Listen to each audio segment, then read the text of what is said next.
Welcome back students. आज मैं शंकर कुमार आपके लिए लेके आया हूं आपके हिस्ट्री का एक काफी इंपॉर्टेंट टॉपिक जो कि है rise of nationalism in India. जी हां, ये टॉपिक आज हमारे लिए इसलिए इंपॉर्टेंट है क्योंकि हिस्ट्री में से सिर्फ यही एक ऐसा चैप्टर है जहां से मैथ्स में क्वेश्चन पूछे जाते हैं। और आपको तो ये पता होगा कि सब्जेक्टिव पार्ट्स के लिए ये हमारे हिस्ट्री सेक्शन का सबसे इंपॉर्टेंट टॉपिक है। तो चलिए इसी के साथ अपने आज के सेशन को स्टार्ट करते हैं। जी हां, आज हमारा एजेंडा है डिस्कस करना गांधीयन फेज को, जहां पे हम बात करेंगे गांधी जी के 3 डिमॉन्स्ट्रेशन नॉन वायलेंस के और सत्याग्रह के, जो कि कंक्लूड होंगे चंपारण पे, खेड़ा में और अहमदाबाद में। इसके बाद हम बात करेंगे नॉन कॉपरेशन मूवमेंट का, फिर हम आगे बढ़ेंगे सिविल डिसोबीडियंस मूवमेंट के साथ, और फाइनली ये चैप्टर हम कंक्लूड करेंगे कलेक्टिव बिलोंगिंग के साथ। आप सोच सकते हैं कि मैंने यहाँ पे बहुत सारे छोटे छोटे टॉपिक्स को मेंशन नहीं किया है। जी हां, इसके पीछे ये रीजन है कि जब हम इन सारे बड़े बड़े टॉपिक को कवर करेंगे तो ऑटोमेटिकली ये सारे छोटे छोटे टॉपिक्स इस चैप्टर के कवर कर लिए जाएंगे। तो चलिए हम अगले स्लाइड के साथ अपने आज के सेशन को स्टार्ट करें। और पहला टॉपिक जो आप देख रहे हैं, there we are going to define nationalism. What do you mean by nationalism?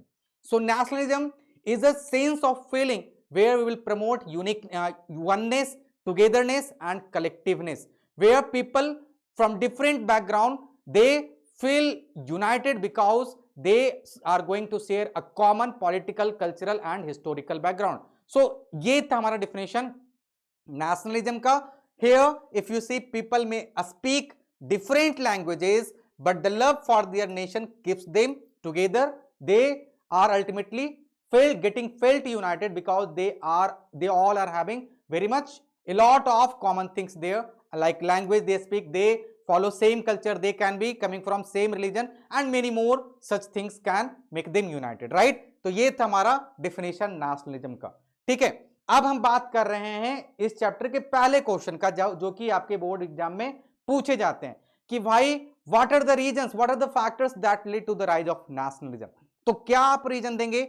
ये रीजन आप स्टार्ट करेंगे यूरोप से। जस्ट इससे पहले आपको क्यों राइज ऑफ नेशनलिज्म यूरोप बताया गया था, क्यों आपके एनसीईआरटी में पहला चैप्टर दिया गया था वर्ल्ड हिस्ट्री से। इसके पीछे रीजन ये है कि हम वहां से जो सीखेंगे उन्हें हम अगले चैप्टर से कोरिलेट कर पाए, कनेक्ट कर पाए। आपने देखा कि जो यूरोपियन कंट्रीज हैं वहां पे नेशनलिज्म फैल रहा है, राइट? आपने देखा फ्रेंच रिवॉल्यूशन हुआ सबसे पहले, फिर आपने देखा यूनिफिकेशन ऑफ जर्मनी, फिर आपने कंक्लूड किया यूनिफिकेशन ऑफ इटली, देन आपने देखा a very strange case of Britain. आपने देखा ग्रीक कैसे एक इंडिपेंडेंट नेशन बना, बाल्कन स्लाव्स के एरियाज में कैसे वहां पे फ्रीडम स्ट्रगल्स हुए। और इन्हीं सारे रीजन्स को आपको कंक्लूड करने हैं, अपने कनेक्ट करने हैं आपके इस करंट चैप्टर से। जब यूरोप की हम बात करते हैं तो हमें अपने कंट्री से कैसे कनेक्ट कर पाएंगे? इसे ब्रिटिशर्स के द्वारा। ब्रिटिशर्स यहां पे एक कॉमन पॉइंट है, कॉमन ग्राउंड है, जो कि यूरोप और हमें कनेक्ट कर रहे थे। क्या हुआ कि पूरे यूरोप में नेशनलिज्म फैल रहा था। ब्रिटिशर्स जैसे बड़े बड़े यूरोपियन कंट्रीज पूरे वर्ल्ड वाइड में अपने कॉलोनीज को स्टैब्लिश कर रखे थे। हुआ क्या कि जब उन सारे कंट्रीज में कुछ प्रैक्टिस हो रहा है, कुछ चेंजेस किए जा रहे हैं, तो जल्दी आप इन्हीं सारी चीजों को प्रैक्टिस होते हुए देखेंगे इनकी कॉलोनीज में भी। और यही एक रीजन था कि जो पहले स्टार्ट हुआ यूरोप से, अब वही रिफ्लेक्ट कर रहा है उनके छोटे छोटे कॉलोनीज में। अब उनका एक बहुत बड़ा एग्जाम्पल था इंडिया और वियतनाम। इंडिया क्या हुआ, उन्होंने देखा कि वियतनाम इंडियन लोग जो थे वो कैसे नेशनलिज्म की तरफ अट्रैक्ट हुए, क्योंकि उन्होंने देखा कि छोटे छोटे जो कॉलोनीज थे वो बड़े बड़े कंट्रीज को बहुत ही भारी भारी स्ट्रगल दे रहे थे। जैसे वियतनाम की हम बात करें तो वियतनाम देखने में तो एक छोटा कंट्री लग रहा है, बट यहाँ के जो लोग थे उन्होंने यहाँ के जो लोग थे उन्होंने अपने आप को एक साथ यूनाइट किया। और यूएसए जो कि इतनी बड़ी कंट्री थी, जो कि इन वियतनामीज लोगों पे फोर्सफुल शासन करने की कोशिश कर रही थी, उनके लिए एक बहुत ही बड़ा सरदर्द बन गया वियतनाम। और फाइनली वहां से इंडियन लोगों ने एक बहुत बड़ा इंस्पिरेशन हासिल किया और हम अपने आप को यहां से बूस्ट कर पाए और फाइनली इस फ्रीडम ऑफ स्ट्रगल को अचीव के द्वारा अपने इंडिपेंडेंस को भी अचीव कर पाए। और यही दो रीजन थे जिसके थ्रू आप देख पाएंगे कि that led to rise of nationalism among Indian people, right? तो ये पहला क्वेश्चन था जिससे आप क्वेश्चन आते हुए देख सकते हैं। बहुत बार मैंने देखा कि बोर्ड एग्जाम में, प्री बोर्ड एग्जाम में यहां से क्वेश्चन आते हैं 2 मार्क्स में। अगर हम आगे बढ़ें तो अगला क्वेश्चन हमारा हो जाएगा, explain the new economic and political situation over India because of first world war. और in other word same question can be asked like world war one created a new economic and political situation in India, explain it. अगर आपको ये 2 marks में पूछा जाता तो 2-3 points में आप इसे एक्सप्लेन करेंगे, कभी कभी 5 मार्क्स में पूछा जाता तो आप यहाँ पे 5-6 पॉइंट्स देख भी सकते हैं। बेसिकली आपने देखा होगा कि ये जो न्यू ऑर्डर है जो कि आपको इंडिया पे दिख रहा है वो है इकोनॉमिक और पॉलिटिकल सिचुएशन। ये एक नए तरह का सिचुएशन क्रिएट हो रहा है, किसके द्वारा? हमारे इस वर्ल्ड वार के द्वारा। तो क्या क्या ऐसे रीजंस हो सकते हैं जो कि हमें ऐसे सिचुएशंस को प्रमोट करेंगे? वहां पे सबसे पहला चीज तो आप देखेंगे, huge increase in defence expenditure financed by war loans and by increasing the taxes. आपने देखा कैसे यहां पे ब्रिटिशर्स वार में अपने आप को एंगेज कर रखे थे, और जब ब्रिटिशर्स की बात करते हैं तो ऑटोमेटिकली इंडिया को भी आप देखेंगे कि उन्होंने ड्रैग कर लिया है वार में। क्यों? क्योंकि हम उनके कॉलोनीज थे। और सबसे बड़ी बात हो जाती है किसी भी कंट्री के लिए जो कि वार में एंगेज हो रखा है, उनको रेवेन्यू की जरूरत होती है। Revenue means what? उन्हें अगर वार में को कंटिन्यू करना है तो उन्हें बहुत ही भारी मात्रा में आर्म्स एंड एमुनिशन चाहिए। उनमें जो आर्मी आपको चाहिए, उनको वहां पे सैलरी चाहिए। तो इन सारे चीजों के लिए मनी एक इसेंशियल रूट हो जाता है, मनी एक इसेंशियल नीड हो जाता है। और यहां पे ब्रिटिशर्स को यह फील हो रहा था और इसीलिए उन्होंने क्या किया, वार लोन लिया। किससे? यूएसए से। और यहां के इंडियन लोगों पे भी उन्होंने क्या किया, टैक्स को बढ़ा दिया। They increases the taxes. Apart from this you will see custom duties were also raised, income tax was introduced in India for the first time. ये जो 2 पॉइंट्स आप अभी तक देखे हैं, ये दोनों आपके इकोनॉमिकल व्यूज को दिखा रहे हैं, इकोनॉमिकल सिचुएशंस को दिखा रहे हैं। ठीक है, अब हम आ जाते हैं पॉलिटिकल सिचुएशंस के ऊपर, जहां पे आप देखेंगे कि ब्रिटिशर्स ने अब फोर्सफुली इंडियन लोगों को वार में लगाना स्टार्ट कर दिया, फोर्सफुल उनका रिक्रूटमेंट करना स्टार्ट कर दिया। अब यहां पे लोग खुश नहीं थे, ठीक है ना। So here you can see they forced recruitment for British army, they were forced to get recruited for British army. Shortage of food were there because of crop failure, influenza epidemic, famine, these all resulted into death of million people. War के चलते बहुत सारी casualties हुई, साथ साथ ये सारे जो डिजीजेज हुए इनके चलते भी आप देखेंगे बहुत सारे हमारे जो लोग थे वो चल बसे, और ये किसी भी कंट्री के लिए सही सिचुएशन नहीं था। तो ये जो आप देख रहे हैं सारे पॉइंट्स, इनको आप बेसिकली कैटेगराइज कर सकते हैं economic as well as political situation के फॉर्म में। जब ये क्वेश्चन पूछा जाएगा तो आप इसी तरीके से इस क्वेश्चन को आंसर करेंगे।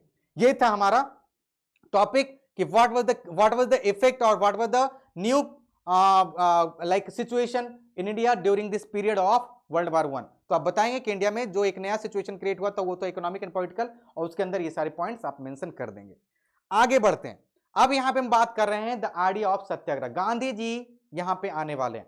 आपको मैंने बताया था कि पूरा जो चैप्टर है वो गांधी जी के आसपास ही बुना जाएगा, ठीक ना। तो उनका एक बहुत ही बड़ा अस्त्र था और वो अस्त्र था नॉन वायलेंस एंड सत्याग्रह। आपके एनसीईआरटी में इस सत्याग्रह को डिफाइन किया गया है इन सारे पॉइंट्स के द्वारा। अगर सत्याग्रह को हम डिफाइन करें, so it is going to be related with this point, like if the cause was true and the struggle was against injustice, then physical force is not necessary to fight the oppression. अगर आपका intention सही है, आपका जो cause है protest का वो सही है, तो आप जो स्ट्रगल कर रहे हो इनजस्टिस के खिलाफ, आपको जीत दिलाएगी इस ऑपरेशन के against, right. Satyagrahi can win the battle through non violence without seeking revenge और बीइंग एग्रेसिव। आपको उसके अगेंस्ट हथियार नहीं उठाना है, वायलेंस को नहीं फॉलो करना है, आपको अग्रेसिव नहीं होना है, बस आप सिर्फ अपने आप को वहां पे शांति से उसके सामने प्रोटेस्ट पे रखो, धरने पे रखो। वो आज नहीं कल तो बिल्कुल सुनेगा, उसका कंसाइंस इनर वॉइस एक न दिन उसको झकझोरेगा और फिर फाइनली वो अपनी गलती को मानेगा और फिर वहां पे वो आपके साथ एक न्याय करेगा, जस्टिस करेगा। यही पॉइंट हम यहाँ पे कंक्लूड करने वाले हैं सत्याग्रह को डिफाइन करने के लिए।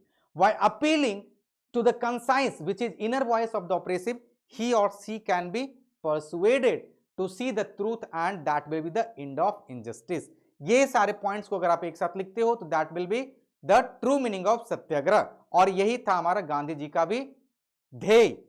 अब हम आगे बढ़ते हैं इस पीरियड से। ये मैंने एक छोटा सा आपको क्रोनोलॉजी मेंटेन करने के लिए इस पॉइंट को यहां पे डाला। आपके एनसीईआरटी में आगे चल के बताया गया है, बट मैं थोड़ा सा यहां पे बता दे रहा हूं इसके बारे में। गांधी जी लगभग ज्यादातर अपना टाइम जो स्पेंड किए थे अपने यंग एज के बाद साउथ अफ्रीका में अपना टाइम को स्पेंड कर रहे थे। तो साउथ अफ्रीका में ऑलरेडी वहां पे जो अपार्टहाइड सिस्टम था उसके अगेंस्ट उन्होंने बहुत बड़ा स्ट्रगल किया और उन्हें सक्सेस भी मिली। इंडिया आने से पहले वो ऑलरेडी एक बार ब्रिटिशर्स को वहां पे डिफीट दे चुके थे, इसलिए वो वर्ल्ड वाइड ऑलरेडी पॉपुलर हो चुके थे, राइट। एक काफी कम अरसे के लिए, काफी शॉर्ट पीरियड के लिए गांधी जी एक इंडिया, उस टाइम 1909 में इंडिया आए थे और उन्होंने इंडिया की कंडीशन को देखते हुए एक बुक लिखा था और वो बुक का नाम था हिंद स्वराज। वहां पे उन्होंने मेंशन किया था कि India is colony of Britishers because of the support which was given to them by Indians. The day Indian start working cooperating with them, that will be the last day of Britishers in India. So cooperation of Indians are given to these Britishers and that is the main reason why Britishers are able to survive in India। और ये point उन्होंने इस Hind Swaraj book में लिखा था। ये MCQ में आता है तो आप इस पे थोड़ा सा ध्यान देंगे, ठीक है। अब आगे बढ़ते हैं, तब उनका देखते हैं बिगिनिंग कि कैसे वो पहली बार परमानेंटली इंडिया में आके बस गए और तब से उन्होंने अपने अंत समय तक पूरे दिल से भारत के लिए ही, लोगों के लिए ही काम किया, ठीक है। तो ये जो पीरियड है वो है 1915 का। परमानेंटली गांधी जी 1915 में इंडिया आ गए थे। डेट क्या था? 9 जनवरी का। और इंडियन गवर्नमेंट ने, ये पॉइंट आपके एनसीईआरटी में मेंशन्ड भी है कि 9 जनवरी को 2003 से अप्रवासी भारतीय दिवस के रूप में मनाया जाने लगा, विच means what, non resident Indian day के तौर पे आज तक हम इसको मनाते हैं, एनआरआई डे के तौर पे मनाते हैं। Why? To commemorate this day as Gandhiji's arrival, permanent arrival to India, right. ये था हमारा पॉइंट।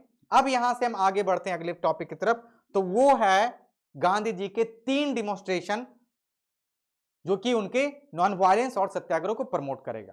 पहला था 1917 में, जहां पे उन्होंने चंपारण में इंडिगो पीजेंट्स के साथ प्रोटेस्ट किया और ब्रिटिशर्स के इस जो इनजस्टिस ऑपरेसिव प्लांटेशन सिस्टम थे उसके अगेंस्ट उन्होंने धरना दिया और फाइनली उन्होंने पहली बार डिमॉन्स्ट्रेट किया अपने इस वेपन को, जो कि है नॉन वायलेंस और सत्याग्रह। दूसरी बार अगर हम बात करें तो उन्होंने खेड़ा में जो पीजेंट्स थे, ब्रिटिशर्स को चूंकि रेवेन्यू जनरेट करना था तो उन्होंने क्या किया, फोर्सफुल्ली इन सारे लोगों पे टैक्स को बढ़ा दिया और यहाँ पे जो फार्मर्स थे वो टैक्स तभी अच्छे से दे पाएंगे जब उनको सरप्लस इनकम रहेगा। बट यहाँ पे सरप्लस इनकम फार्मर्स को तो नसीब ही नहीं है, क्योंकि हमें पता है कि हम जो फार्मर्स है उनका कंडीशन काफी ज्यादा फिजिकल फैक्टर्स पे डिपेंड करता है और अभी भी उनका कंडीशन बद से बदतर ही है इस टाइम में। तो जब उनका इंप्रूवमेंट ही नहीं हो रहा है कंडीशन, फाइनेंशियल कंडीशन, तो टैक्स कहां से ज्यादा दे पाएंगे। तो इसी के बदले वो प्रोटेस्ट कर रहे थे। गांधी जी वहां पे आए, इनके बिहाफ में उन्होंने प्रोटेस्ट किया and you can say that will be the second time when Gandhi ji has demonstrated his weapon of non violence and satyagraha, right. Third time अगर आप देखते हैं तो वो था अहमदाबाद में। यहां पे कॉटन मिल के वर्कर्स जो थे वो प्रोटेस्ट कर रहे थे कि उनका सैलरी बढ़ाया जाए और उनको जो एपिडेमिक के जो बोनस थे वो भी उनको दिए जाए। अब गांधी जी ने इसको सुना, वो जब यहां पे पहुंचे, उनको चूंकि इनवाइट किया गया था, जब यहां पे पहुंचे तो उन्होंने देखा कि जो इस मिल के जो ओनर है वो इनके फ्रेंड है, तो एम्प्लॉयर और वर्कर्स के बीच में इन्होंने एक कंड्यूसिव की तरह काम किया, इशू को रिजोल्व कर दिया नेगोशिएशन के द्वारा। And you can say this can be considered as the third time when Gandhi ji has demonstrated his weapon of non violence and satyagraha here in India. ये कहा जाता है गांधी जी के 3 एक्सपेरिमेंट सत्याग्रह के साथ भारत में, ठीक है। एक चीज और यहां पे मैं हाईलाइट कर दूंगा कि ये क्वेश्चन पूछा जाता है एमसीक्यू में, who is called as political guru of Gandhi ji, then your answer will be Gopal Krishna Gokhale. The person who invited Gandhi ji at Champaran in Bihar, he was Rajkumar Shukla. ये नाम भी मैंने यहां पे मेंशन कर दिया, ठीक है। अब हम आगे बढ़ते हैं अगले स्लाइड की तरफ। अब गांधी जी रातों रात भारतीय लोगों के बीच में काफी ज्यादा पॉपुलर हो गए। जब कोई इतना पॉपुलर अचानक हो जाता है, इतना फेमस अचानक हो जाता है, तो ब्रिटिशर्स के लिए वो एक हेडेक बन जाते हैं, सरदर्द बन जाते हैं। अब ब्रिटिशर्स को दिन रात सूझ ही नहीं रहा। अब उन्होंने सोचा कि कैसे हम इन सारे इतने बड़े बड़े लीडर्स को सप्रेस करें, रिप्रेस करें और इनके रेपुटेशन को कमाएं। अब इसके लिए उन्होंने लॉ का सहारा लिया, रूल्स का सहारा लेना स्टार्ट कर दिया और वो लेके आए एक रॉलेट एक्ट ऑफ 1919, जिसके क्या प्रोविजन थे भाई कि अगर कोई ब्रिटिशर्स के खिलाफ कुछ भी लिखा या फिर कुछ करते हुए पकड़ा गया तो बिना ट्रायल के उसको 2 साल में जेल में रखा जाएगा। आज क्या है कि अगर आप डिटेन किए जाते हो कुछ क्राइम करने के बाद तो आपको विद इन 24 आवर प्रेजेंट किया जाएगा मजिस्ट्रेट के सामने। ये था, ये रूल उस टाइम भी था, बट क्या हुआ, ब्रिटिशर्स ने इंटेंशनली उसमें चेंज लाया और क्या बोला कि अगर आप कुछ भी काम कर रहे हो हमारे अगेंस्ट तो हम आपको इस लॉ के अंदर क्या करेंगे, 2 साल तक आपको डिटेन कर लेंगे और वहां पे आपको कोई ट्रायल नहीं होगा, आपको 2 साल कम से कम जेल में रहने ही हैं, राइट। अब ये क्यों, क्या एम था इसका, to repress political activities in India. Gandhi ji ने जिस तरीके से लोगों को मोटिवेट किया था ब्रिटिशर्स के अगेंस्ट, उससे ब्रिटिशर्स खौफ में आ गए थे। अब ब्रिटिशर्स ने इन्हें क्या करना स्टार्ट किया कि इन पॉलिटिकल एक्टिविटीज को रिप्रेस करना स्टार्ट कर दिया, लीडर्स को उन्होंने डराना स्टार्ट किया इस रॉलेट एक्ट से।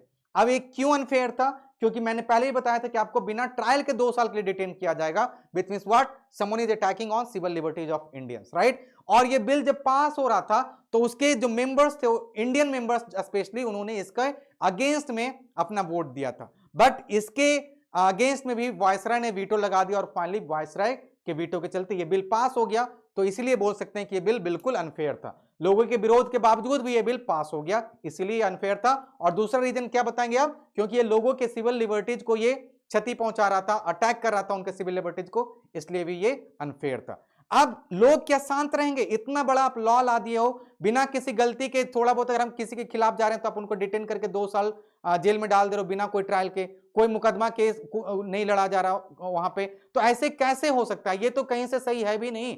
तो अब लोग कुछ करते, इससे पहले गांधी जी ने सभी लोगों, इंडियन लोगों के बिहाफ में एक रॉलेट सत्याग्रह लॉन्च किया। कब भाई, 6 अप्रैल 1919 को। ये सारे डेट्स याद रखेंगे, 6 अप्रैल 1919 को उन्होंने रॉलेट सत्याग्रह स्टार्ट किया। रॉलेट सत्याग्रह स्टार्ट करना था कि भारी हुजूम, भारी भीड़ लोग महात्मा गांधी के साथ आ गई, जहां तहां वो क्या करने लगे, प्रोटेस्ट करने लगे। Rallies were organised in various cities, workers went on a strike in railway workshops, shops were closed down, local leaders from Amritsar in Punjab, they were detained on 10th April. Why? Because they have written something against Britishers in their papers. So Britishers found it and they detained these 2 journalists under this law, and finally people became more angry over Britishers because of this detainment of these 2 gentlemen, right? So what happened? Attacks on banks, post offices and railways were there in each and every part of North India. अब ये जब 2 लोग detain कर लिए गए 10 अप्रैल को, तो इसके बाद ब्रिटिशर्स ने क्या लगा दिया, कर्फ्यू। ब्रिटिशर्स को लगा भाई कि अब इन 2 लोगों को, चूंकि ये बहुत ज्यादा फेमस लोग थे उस एरिया में अमृतसर के, तो ब्रिटिशर्स को लगा कि अब लोग इन्हें छुड़ाने के लिए या फिर इनको फ्री करने के लिए जरूर प्रोटेस्ट करेंगे, तो चलो हम क्या कर देते हैं, वहां पे मार्शल लॉ इंपोज कर देते हैं, कर्फ्यू इंपोज कर देते हैं, ठीक है ना।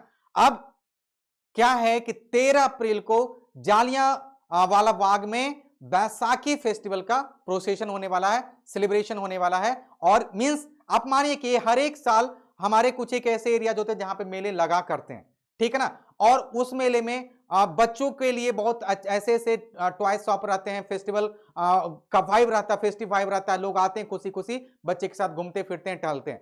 ये ऐसा ही माहौल था, हर साल लोग यहाँ पे आते थे, इंजॉय करते थे और फाइनली हैप्पीली वो अपने घर चले जाते थे। इस बार भी रूरल एरिया से, अमृतसर के रूरल एरिया से लोग आने वाले थे, आ गए थे, बट यहां पे चूंकि वो अनएजुकेटेड थे, इलिटरेट थे, उन्हें ये पता नहीं था कि इस पूरे एरिया में क्या लग चुका है, कर्फ्यू लग चुका है। अब यहां पे क्या हुआ, अब ये लोग आए यहां पे अपने फेस्टिवल को सेलिब्रेट कर रहे थे, तब तक जनरल डायर ने क्या किया, इस मार्शल लॉ के नाम से उन्होंने क्या किया, पूरे एरिया को सराउंड करके they had blocked the exit points, opened fire on the crowd and they killed hundreds of the people, and this incident is called as Jallianwala massacre।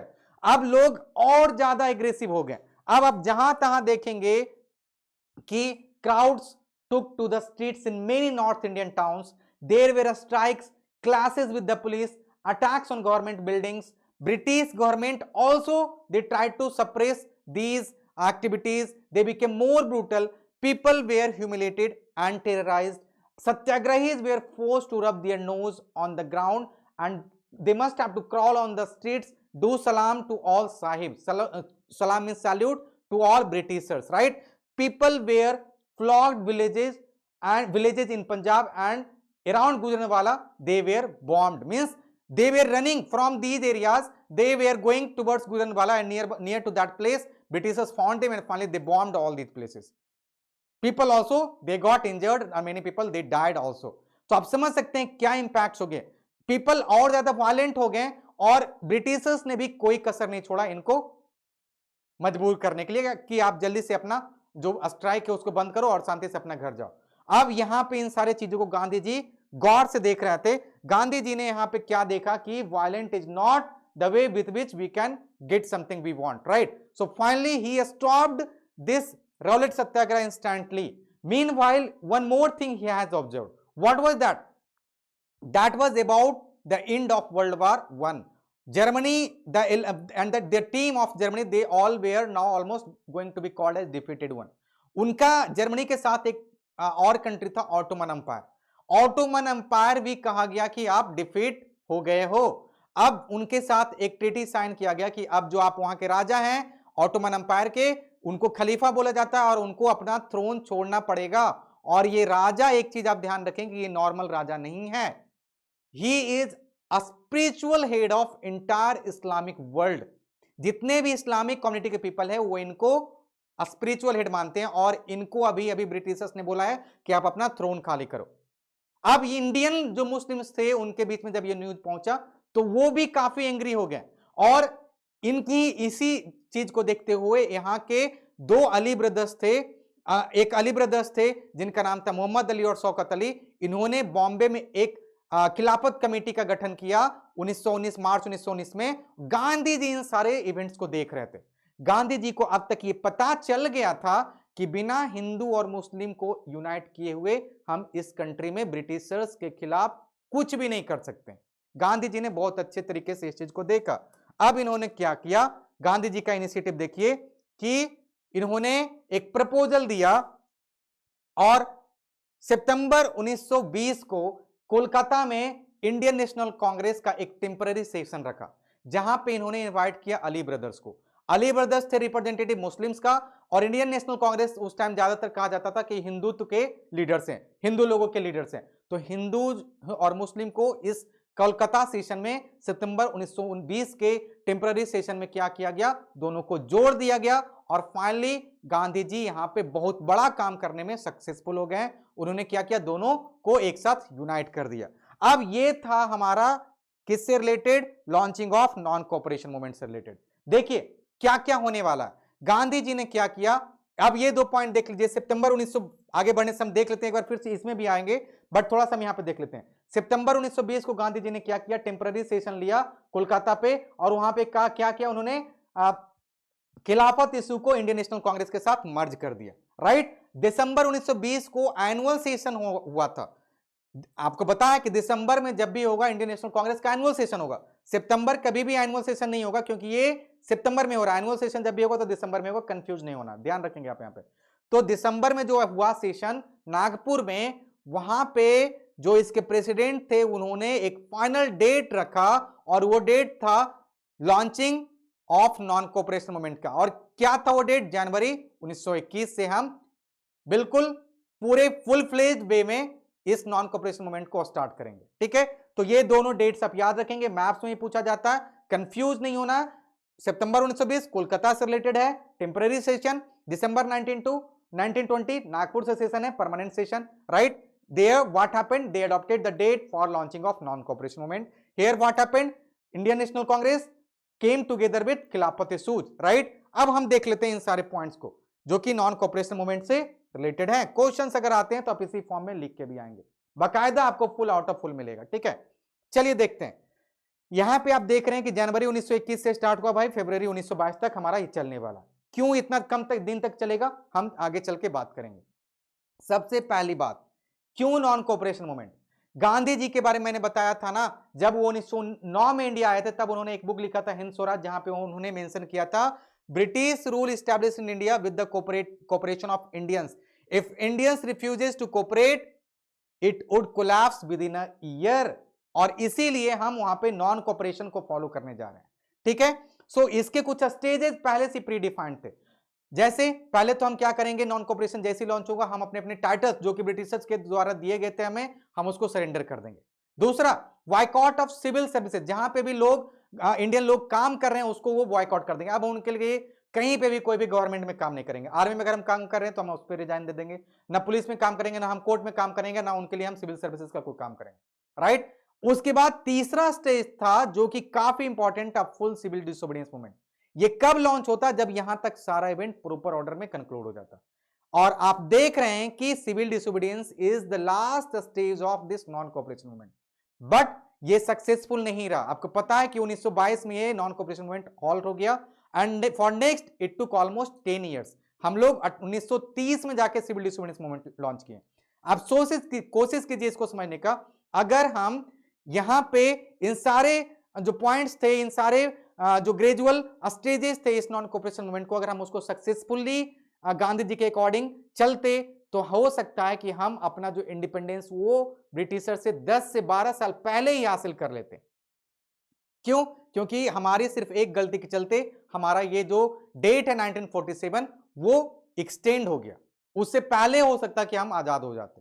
ठीक है, तो ये चीज आप ध्यान में देंगे। ठीक है, ये सारे हमारे स्टेजेस थे मूवमेंट के, राइट। अब इससे रिलेटेड दो सेशंस हो जाते हैं। मैंने बताया सितंबर 1920 का सेशन, जहां पे कन्विंस करना था अदर लीडर्स को कि आप खिलाफत इशू के साथ आ जाओ। दूसरा था दिसंबर 1920 का नागपुर सेशन, जहां पे हमने लॉन्च किया अडॉप्ट किया इसके लॉन्चिंग के डेट को, राइट। वेरियस सोशल ग्रुप्स जो थे इसमें उन्होंने कैसे कैसे काम किया। टाउन्स में मिडिल क्लास पीपल ने काम किया, कंट्री साइड रूरल एरियाज में पीजेंट्स और ट्राइब पीपल ने काम किया, और प्लांटेशन वर्कर्स का कंट्रीब्यूशन देखेंगे। इन सारे को थोड़ा सा हम यहां से देख लेते हैं। ये पॉइंट्स आपके एनसीईआरटी में काफी अच्छे तरीके से मेंशन है, थोड़ा सा हम वहीं से ये सारे पॉइंट्स ले रहे हैं। टाउन्स में आप किनका कंट्रीब्यूशन देखेंगे इस नॉन कोऑपरेशन में? मिडिल क्लास पीपल का। दे लेफ्ट देयर जॉब, जहां पे भी वो काम कर रहे थे ब्रिटिशर्स के लिए, उन्होंने अपना काम छोड़ दिया। Software picketed, bonfires of foreign goods were concluded. Disadvantage क्या था कि इन सारे लोगों के लिए गांधी जी ने जो प्रोमिस किया गया था कि आपको एक अल्टरनेट प्रोवाइड किया जाएगा, जो आप जॉब छोड़ रहे हैं उसके लिए आपको एक इंडियन वर्जन, उसी तरह का एक इंडियन वर्जन जॉब क्रिएट किया जाएगा जहां पे आप खुद अपना कंट्रीब्यूशन दे पाएंगे। बट टाइमली ये नहीं हो पाया, क्योंकि पहले तो आप जानेंगे नॉन कोऑपरेशन मूवमेंट खुद ही सक्सेसफुल नहीं रहा, तो जॉब हम कहां से क्रिएट कर पाएंगे, राइट। तो फाइनली क्या हो गया, वो अगेन फिर से वापस अपने जॉब को ज्वाइन कर लिए। So people join their job back there in their businesses, right. Next, अगर हम कंट्री साइड की बात करें तो हम वहां पे देखेंगे landlords were boycotted because they were promoting बेगारी। बेगारी एक ऐसा सिस्टम था जहां पे आप कोई गरीब तबके के लोग एक ऐसे लैंडलॉर्ड्स के लिए काम कर रहे हैं जहां पे वो जिंदगी भर उनके गुलाम रहेंगे और उनको कभी भी 1 रुपया भी पे नहीं किया जाएगा। इसी चीज को हम क्या बोलते हैं, बेगारी। और इन्हीं बेगारी को देखते हुए ये एक बाबा थे जिनका नाम था बाबा रामचंद्रा। उन्होंने क्या किया, अपने लोकल लोगों को, जो गरीब किसान थे, जो वहां के रूरल एरियाज के जितने भी लोग थे, उन सारों को यूनाइटेड किया और इस बेगारी प्रथा को खत्म करने के लिए उन्होंने एक सभा का फॉर्मेशन किया जिसे जाना जाता है अवध किसान सभा के नाम से। तो यहां पे हम देखेंगे कंट्रीब्यूशन बाबा रामचंद्र का, जिनको सपोर्ट मिला किनका, पंडित जवाहरलाल नेहरू का। तो यहां से कुछ कभी कभी हम देखते हैं कि एमसीक्यूज में क्वेश्चन पूछे जाते हैं कि बाबा रामचंद्र के साथ कौन थे जिन्होंने इस अवध किसान सभा को फॉर्म करने में कंट्रीब्यूशन दिया। वो थे पंडित जवाहरलाल नेहरू। किसके खिलाफ, इस बेगारी सिस्टम के खिलाफ। अब आगे हम बढ़ते हैं तो इनके साथ साथ वहां के जो नाई धोबी थे उन्होंने भी प्रोटेस्ट करना स्टार्ट कर दिया। अब इन्होंने क्या किया, इन्होंने इन लैंडलॉर्ड्स को जो बेगारी को प्रमोट कर रहे थे इनके लिए उन्होंने काम करना ही बंद कर दिया। तो आप देख सकते हैं कि गांव में कैसे सारे लोग एक साथ यूनाइट होके इस बेगारी सिस्टम के खिलाफ अपने इस नॉन कोऑपरेशन मूवमेंट को चलाया और फाइनली वहां पे सक्सेसफुल भी हुए। और यहां पे हमने देखा कंट्रीब्यूशन बाबा रामचंद्र का और पंडित जवाहरलाल नेहरू का, जिन्होंने साथ में आके इस अवध किसान सभा का फॉर्मेशन किया। आगे अगर हम बढ़ते हैं तो ट्राइबल का क्या कंट्रीब्यूशन रहा इस नॉन कोऑपरेशन पीरियड के दौरान। तो आप देखेंगे कि आंध्र प्रदेश में बाबा गुदाम हिल्स में हमारे एक ट्राइबल ग्रुप के लीडर थे जिनका नाम था Alluri Sitaram Raju. He was leader of local tribal people. He was well versed in guerrilla warfare, means he can attack over some cargoes of British and suddenly can disappear into the forest. So that kind of work activity will be called as guerrilla activity, right? And he was very much well versed in it.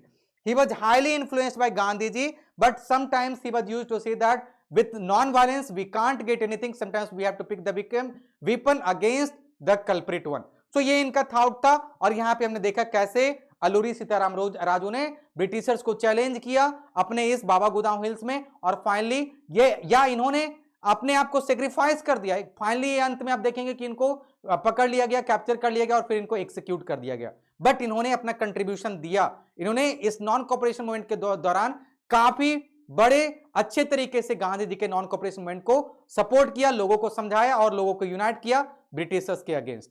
In plantation what was the work? Workers were chanting स्वतंत्र भारत, स्वतंत्र Bharat. Swaraj meant for them that Gandhiji will provide land for them in their own villages. They started running from plantation, but they never reached their home because they were having a rumor that Gandhi Raj is going to come, and since Gandhiji is here, he is going to provide us lands in our own villages. So they started running away from plantation, but since they were very much far away from their homes, they never reached their home, and finally in between they were caught, beaten up, and finally many of them they lost their lives also. So but what are we going to observe here? We have seen the people's contribution during non-cooperation movement in different parts of India, among different sects of our Indian societies. Like in towns, we have seen how middle class, educated middle class people contributed. They left government jobs, but same time they supported Gandhiji. But later again they joined back because no alternative were provided to them. Next, we have seen how people participated, how people supported this non-cooperation movement in countryside. Like we have seen the contribution of Baba Ramchandra and Pandit Jawaharlal Nehru. Finally, in tribal area, we have seen the work of Alluri Sitaram Raju, and finally also at the end of this we have concluded the work of plantation workers, where they were chanting Swatantra Bharat, right? And they were having an imagination that Gandhi will provide lands in their own hometown. Yes, this was a rumor, but still they were having this much energy that they will have a life, they will be having a period where we will be called as the part of Gandhi era, right? तो ये सारे points यहाँ पे हमने देखा contribution in सारे लोगों का, जो कि इंडिया के डिफरेंट कॉर्नर से आ रहे थे, टाउन से आ रहे थे, कंट्री साइड से आ रहे थे, प्लांटेशन से आ रहे थे, ट्राइबल पीपल के ग्रुप से आ रहे थे। क्या एम था इस नॉन कोऑपरेशन मूवमेंट का? To attain swaraj, to support Khilafat issue, to unite Hindus and Muslim.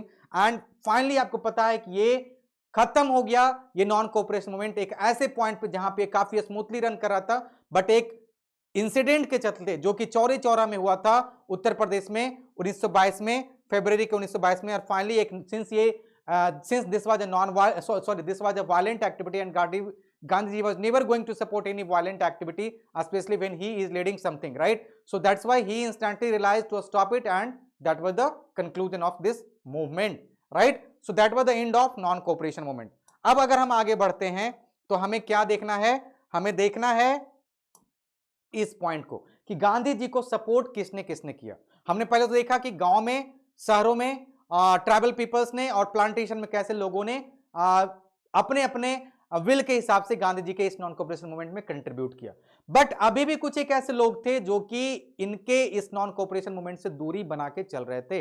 Like different stands with in the movement, various social groups participated in the non cooperation movement, but each with its own specific aspiration. गांव में लोगों का aspiration था non cooperation movement से related, तो वो देखेंगे उनका एक अलग ही व्यू था। अगर हम शहरों की बात करें तो वहां पे लोगों का एक व्यू अलग ही था कि नॉन कोऑपरेशन मूवमेंट हमें क्या देगा। प्लांटेशन वर्कर का जैसा कि आपने देखा कि उनका एक एस्पिरेशन था, उनको एक दिमाग में बैठ गया था कि गांधी जी अब आ गए तो हमारे लिए अपने ही एरिया में लैंड प्रोवाइड कराएंगे। तो ऐसा कहां से होने वाला था? ये भी बिल्कुल नहीं होने वाला था। So the term swaraj mean different thing to different people, each social group participating in the movement imagine Swaraj as a time when all their sufferings and troubles would be over।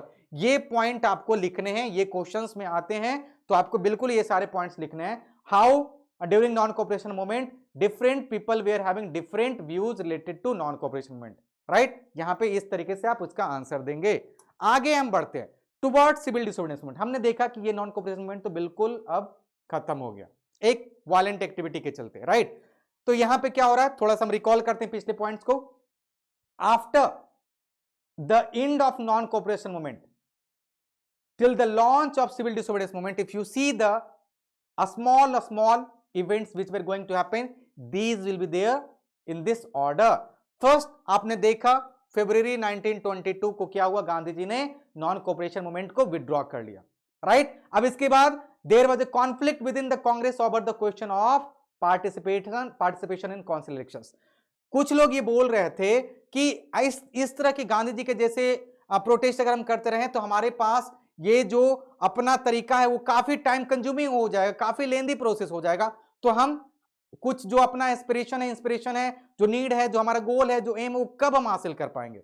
तो क्यों ना हम ब्रिटिशर्स के द्वारा जो दिए गए हमारे हम जो कुछ अपॉर्चुनिटीज है उसमें हम उसको यूज करें और वहां पे ही स्ट्रगल करने की कोशिश करें। ब्रिटिशर्स ने अभी अभी अपने लोकल असेंबली में वायसराय के काउंसिल में कुछ इंडियंस के जो सीट्स थे वो इंक्रीज कर दिए थे, उसका इलेक्शन होने वाला था।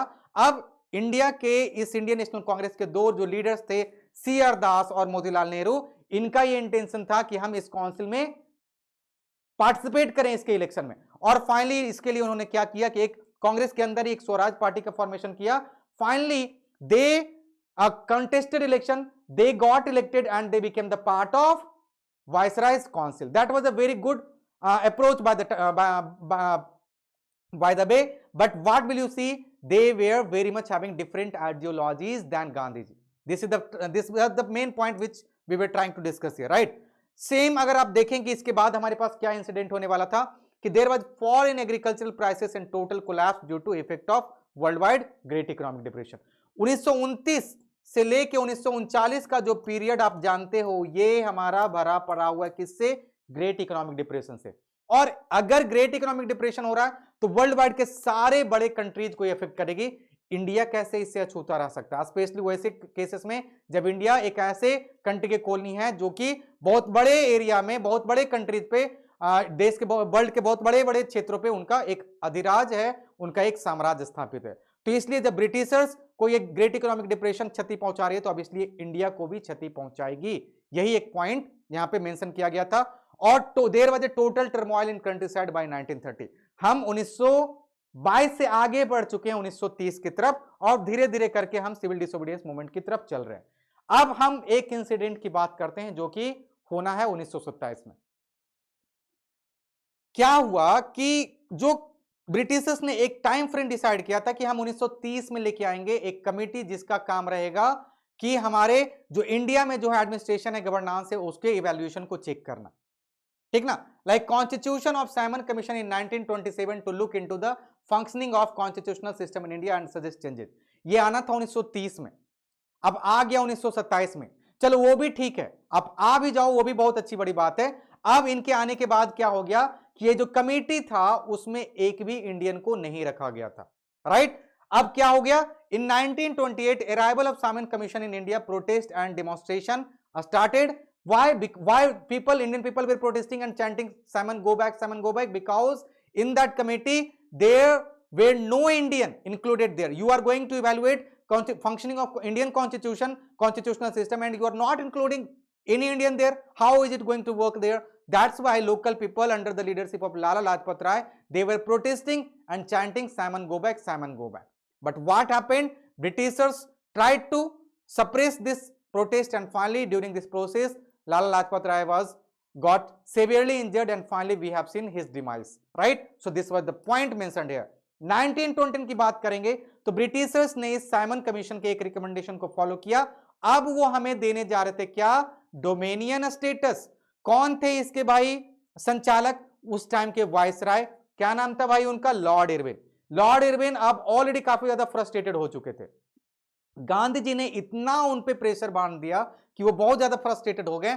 अब उन्होंने हमें एक ऑफर दिया कि चलो ठीक है, हम सिर्फ आपको काउंसिल तक के लिमिटेड नहीं रखेंगे, हम आपके लिए एक प्रॉपर गवर्नमेंट तैयार करेंगे जहां पे इंडिया के लोग वोट डालेंगे, अपने लीडर्स को इलेक्ट करेंगे और एक पार्लियामेंट में बैठेंगे और लोगों को गवर्न करने की कोशिश करेंगे। और बट ये जो पार्लियामेंट होगा वो ब्रिटिश पार्लियामेंट के अंदर काम करेगा और जो भी ये पार्लियामेंट लॉ बनाएगा ब्रिटेन के राजा के नाम से बनाएगा और इसी को हम बोलते हैं डोमिनियन स्टेटस, जो कि हमें ऑफर किया गया था अगस्त 1929 में।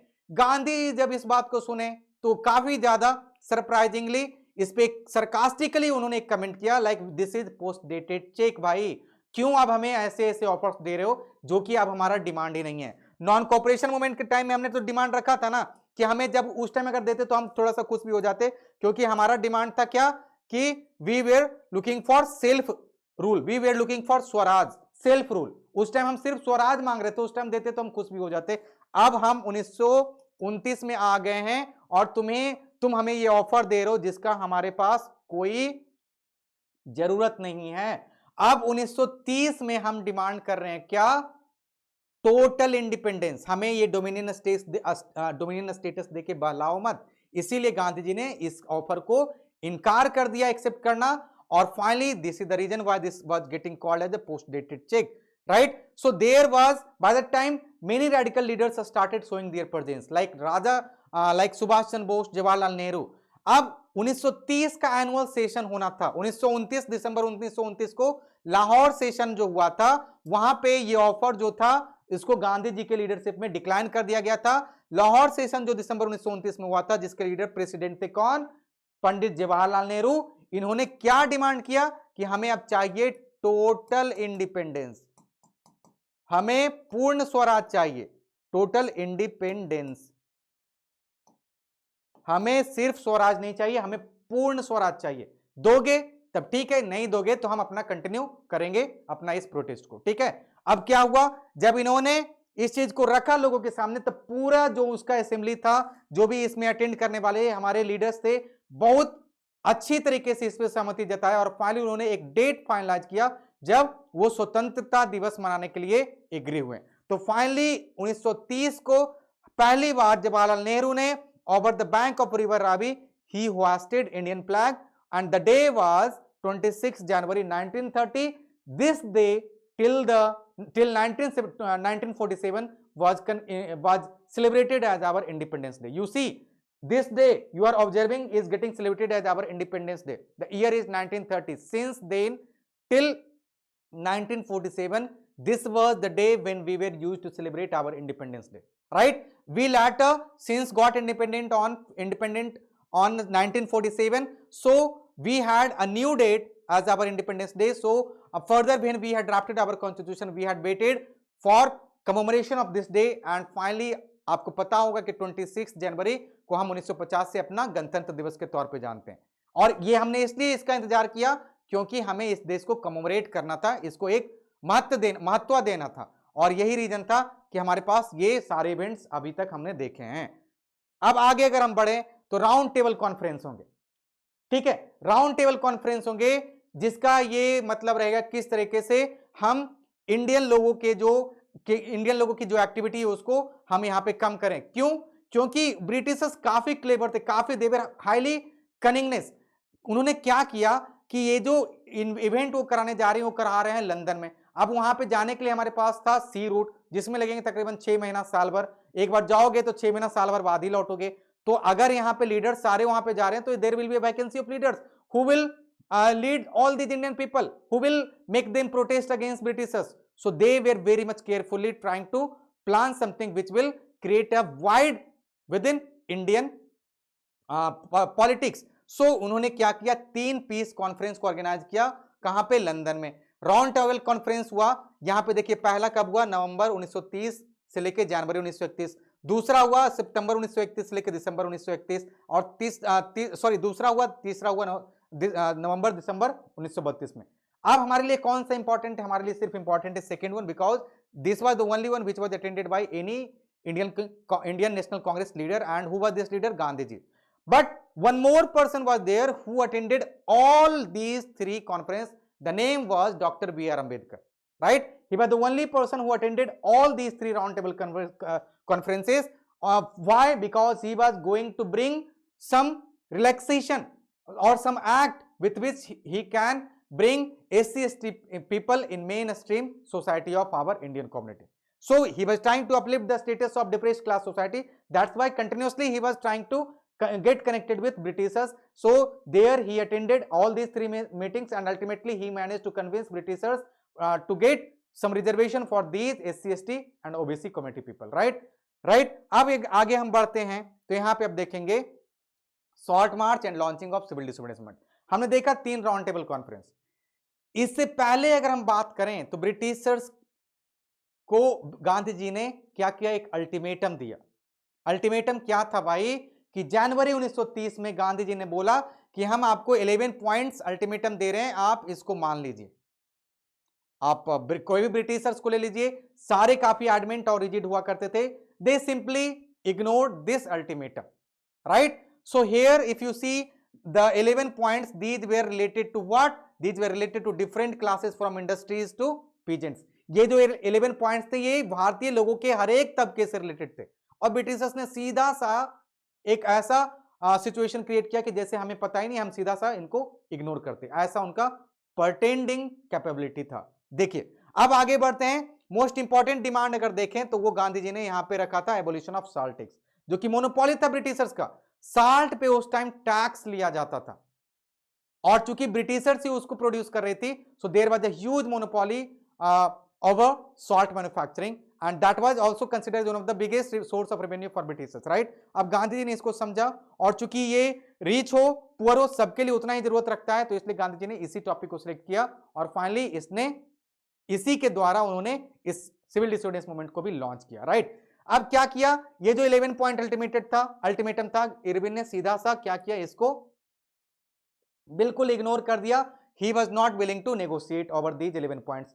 फाइनली गांधी जी ने क्या किया, he started his salt march from 12th March 1930 from Sabarmati Ashram, right? And there he reached at Dandi on this date of 6th April 1930। आप देखिए टोटल कितना दिन उन्होंने लिया, 18 प्लस 6 24 दिन उन्होंने, सॉरी टोटल 18 प्लस 6 टोटल 24 दिन लिया, और इन 24 दिनों में उन्होंने 240 किलोमीटर का 240 किलोमीटर का डिस्टेंस कवर किया, और ये आपके एनसीईआरटी में भी मेंशन है। फाइनली जब वो दांडी पहुंचे, वहां पे उन्होंने क्या किया, खुद से सॉल्ट बनाया और ब्रिटिशर्स के लॉ को डिसोबे कर दिया। That was the launching of civil disobedience movement, that marked the beginning of civil disobedience movement. And India के डिफरेंट पार्ट्स में भी इसको सेलिब्रेट किया गया। ये स्टार्ट हुआ था जनरली गुजरात के दांडी वाले पार्ट में, बट इंडिया के सारे एरियाज में जहां पे कोस्टल एरियाज नहीं भी थे, जैसे बिहार में भी इसे सेलिब्रेट किया गया, और वहां पे सिविल डिसोबीडियंस को सिंबलाइज करके वहां पे उन्होंने सिविल डिसोबीडियंस मूवमेंट को स्टार्ट किया। अब अगर आप चले जाते हो तमिलनाडु, तो वहां पे राजा जी थे, राजगोपालाचारी, जिनको श्री राजगोपालाचारी थे, जिनको राजा जी के नाम से जानते हैं, उनका भी कंट्रीब्यूशन बहुत ही भारी था। इन्होंने लोगों को मोटिवेट किया, और फाइनली वहां पे इस सॉल्ट लॉ को एबॉलिश किया और सॉल्ट को बनाना स्टार्ट किया, ठीक है? अब यहां पे हम देख लेते हैं कुछ एक पॉइंट्स जो कि हमें बताएंगे कि सिविल डिसोबीडियंस मूवमेंट से कौन कौन से क्वेश्चन पूछे जाते हैं और कैसे उसके आंसर हमें देने हैं। तो मेन इवेंट्स क्या थे इसके, breaking of salt law in different parts of India, boycott of foreign goods, picketing of liquor shops, violation of forest laws. ये सारे पॉइंट्स देख रहे हैं, तो इसके मेन इवेंट्स थे। गांधी जी ने इन सारे इवेंट्स को एक एक करके चुना था और लोगों को बोला था कि आपको इसी के साथ स्टक रहना है, ठीक है? अब दूसरा चीज, रिएक्शन ऑफ द ब्रिटिशर्स।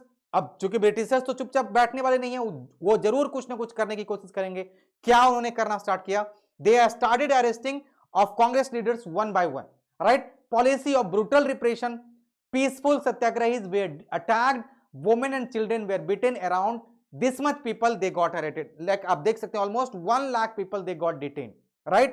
अब बात करें इस मोमेंट में किन किन लोगों का पार्टिसिपेशन हमें देखने को मिला।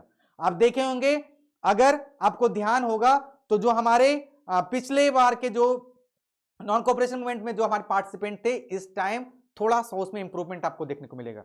पिछले बार आपने देखा था कि कंट्री साइड में वहां पे अपर कास्ट पीजेंट्स का कोई कंट्रीब्यूशन नहीं था।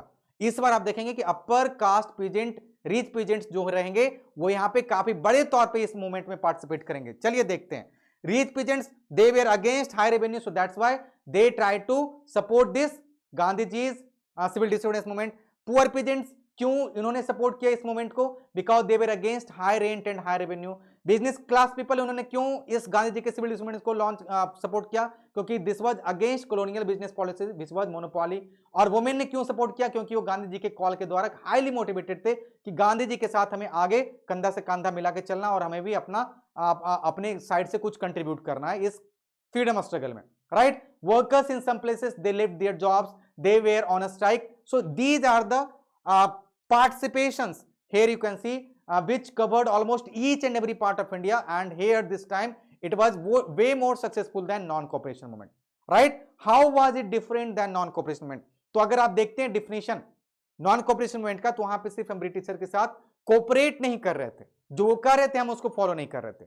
बट यहां पे अगर देखें सिविल डिसोबीडियंस मूवमेंट, तो ब्रिटिशर्स के द्वारा जो बनाए गए लॉ हैं उसको डिसोबे कर रहे हैं। जैसे हमने देखा सॉल्ट मार्च, ब्रिटिशर्स के द्वारा लॉ बनाया गया था कि उसको सिर्फ ब्रिटिशर्स ही सॉल्ट बना सकते हैं। अब हमने उस लॉ को तोड़ दिया, अब हमने खुद सॉल्ट बनाया, which means what, we had disobeyed the laws of Britishers. So that these were few of the differences between non-cooperation movement and civil disobedience movement. But आपको पता है कि एक जो हमारा होने वाला था राउंड टेबल कॉन्फ्रेंस, ब्रिटिशर्स ने बोला कि आप इस मीटिंग को अटेंड कर लो, आ जाओ लंदन, जो भी आप वहां पे पॉइंट रखोगे हम वहां पे आपकी बात को मान लेंगे। अब इसी बात को देखते हुए गांधी जी ने क्या कहा कि ठीक है भाई, हम जा रहे हैं लंदन, तब तक के लिए आप लोग थोड़ा सा आराम कर लो, रिलैक्स हो जाओ, जब हम लौटेंगे देखेंगे कि हमको हमारे साथ अगर उन्होंने नेगोशिएट किया, हमारी बात को अगर उन्होंने मान लिया तब तो ठीक है, हम लोग शांति रखेंगे, अगर नहीं उन्होंने मेरा बात माना तो हम जब वापस लौटेंगे तो फिर से हम अपने प्रोटेस्ट को लॉन्च कर देंगे। ये था गांधी जी का पॉइंट। बट क्या आपको पता है कि गांधी जी जैसे एडमेंट लोग को ब्रिटिशर्स ने बेवकूफ बना दिया, ब्रिटिशर्स ने उन्हें बिल्कुल किसी बात पे उनके साथ एग्री करने के लिए तैयार नहीं हुए। फाइनली गांधी जी वहां से सेकंड राउंड टेबल कॉन्फ्रेंस से एम्प्टी हैंडेड लौटे, और जैसे ही वो वापस लौटे उनको यारवादा जेल, जो कि पुणे में, वहां पे डिटेन कर लिया गया, वहां पे उनको जेल में बंद कर दिया गया। राइट? अब थोड़ा सा एक पॉइंट्स और देख लेते हैं कि what were the limitations of civil disobedience movement. यहां पे आप देखेंगे जो एससी एसटी के लोग थे यहां पे वो पार्टिसिपेट नहीं कर पा रहे थे, क्योंकि अब तक उसके एक बहुत बड़े लीडर थे जो कि बी आर अंबेडकर थे, उनका एक अलग ही पार्टी बन गया था और उनका जो मेन इंटेंशन था वो था अपने लोगों के लिए काम करना, ठीक ना। और वो आजकल ब्रिटिशर्स के साथ थोड़ा ज्यादा ही उठ बैठ रहे थे, क्योंकि उनको अपने इस एसटी वाले लोगों के लिए कुछ करना था और उनको ब्रिटिशर्स का सपोर्ट चाहिए था। इसीलिए थोड़ा सा यहाँ पे आप देखेंगे कि ये यहाँ पे ये पॉइंट है, non participation of Dalits as for long Congress had ignored demands of schedule का। जी हाँ, ज्यादातर जो उस टाइम के जो लीडर्स थे इंडियन नेशनल कांग्रेस के, चूंकि वो फॉरवर्ड क्लास से आते थे और वहां पे वो डिस्क्रिमिनेशन भी देखा जा रहा था इन शेड्यूल कास्ट लोगों के साथ, सो ultimately B.R. Ambedkar felt alienated and he found that this is not good platform to get connected with Gandhi. So he kept a space and he was very much not much interested in this civil disobedience movement. So this was one drawback. Lukewarm, not very enthusiastic response of the Muslim political organization, as they felt from the mid 1920s that Congress was very much coming closer to Hindu nationalist groups like Hindu Mahasabha. अब Muslims और Hindus के बीच में तो खाई बढ़ती जा रही थी। अब मैंने बताया कि हिंदू लोगों का थोड़ा सा ज्यादा वर्चस्व था उस टाइम इंडियन नेशनल कांग्रेस में, तो जो कि मुस्लिम लोगों के बीच में एक फियर भी क्रिएट कर रहा था कि अगर हम इनके साथ जाएंगे तो फिर हमारे लिए कभी भी भला ये सोच ही नहीं सकते।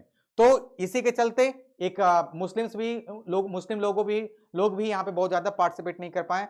N atmosphere of suspicion and distrust between two communities, और इसी के चलते दोनों कम्युनिटीज के बीच में एक मिसट्रस्ट और एक मिसकम्युनिकेशन का भाव था, जो कि थोड़ा सा यहाँ पे ज्यादा सक्सेसफुल तरीके से यही रीजन थे कि ये सारे लोग सिविल डिसोबीडियंस मूवमेंट के टाइम में ज्यादा अपना कुछ कंट्रीब्यूशन नहीं दे पाए। तो ये था उनका लिमिटेशंस। अगर हम आगे बढ़ें तो यहाँ पे अगर आप देखते हो तो आपको पता चलेगा एक और पॉइंट जो कि मैं क्वेश्चन के फॉर्म में यहाँ पे डिस्कस कर रहा हूं, that was related to Poona pact. मैंने बताया कि गांधी जी जब वापस लौटे तो उनको डिटेन कर लिया गया था, और 1932 का जब हुआ था राउंड टेबल कॉन्फ्रेंस, तो जब बी आर अम्बेडकर वहां से कंक्लूड करके आए थे मीटिंग, तो Britishers somehow they became convinced by B R Ambedkar that they will reserve some seats for SC community people within this council of ministers. So Gandhi ji, when he heard this news, he went on fasting. Like already Britishers had divided our society among these two communities, and now further you are going to divide our societies in terms of caste. So he was on fasting. When B.R. Ambedkar heard this news, he was not having much of the options. So they both sat together. They finally did some negotiation, and that was the time when they signed the pact, and that was called as Pune Pact, which was signed by these two legends, and that happened in Pune. The jail name was Yarwada, and this was the conclusion of Pune Pact, right?